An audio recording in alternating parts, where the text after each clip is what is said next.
আপনারা হিয়ারিংয়ে যাবেন এবং ফাইট করবেন। আর আপনাদের যদি কোনো কাগজপত্রের দরকার হয় তাহলে আমরা গভর্নমেন্টের পক্ষ থেকেও may I help you booth তৈরি করে দিচ্ছি, সেখানে যাবেন, সাহায্য নেবেন।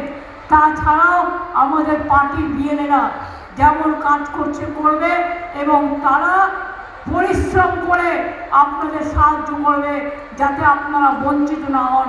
শুনুন, আমি এখনো ফর্ম ফিল আপ করিনি। কেন করিনি? 3 মাস সেন্ট্রাল মিনিস্টার ছিলাম, 7 বার এমপি হয়েছি, আর আপনাদের আশীর্বাদে শুভেচ্ছায় এর মধ্যে 3 বার চিফ মিনিস্টার হয়েছি। আমাকে আজকে প্রমাণ করতে হবে আমি নাগরিক কিনা।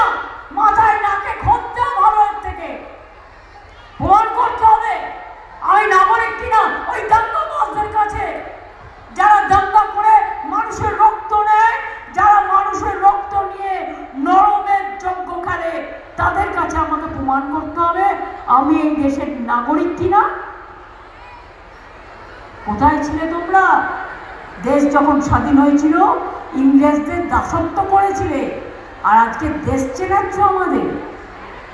রবীন্দ্রনাথকে গালি দিয়ে, বঙ্কিমচন্দ্রকে অসম্মান করে, রাজা রামমোহন রায়কে অসম্মান করে, নেতাজিকে অসম্মান করে, মাতঙ্গিনীকে অসম্মান করে, ক্ষুদিরামকে অসম্মান করে, এ কোন ভারত?